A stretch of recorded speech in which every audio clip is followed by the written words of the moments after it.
ప్రభుని సన్నిధిలో గడిపే వాళ్లకు దీవెనలను ప్రభువు కుమ్మరిస్తాడు. అలాగని రాని వాళ్ళని వదిలేస్తాడని కాదు, వాళ్ళని చూస్తాడు. మనం వరం పొందాలి అంటే అడగాలి అంటాడు ప్రభువే.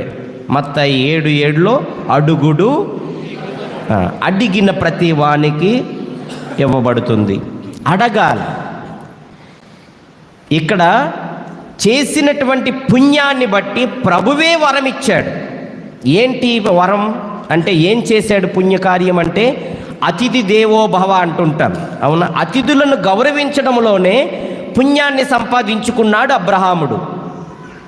అతిథులను ఆదరించాడు.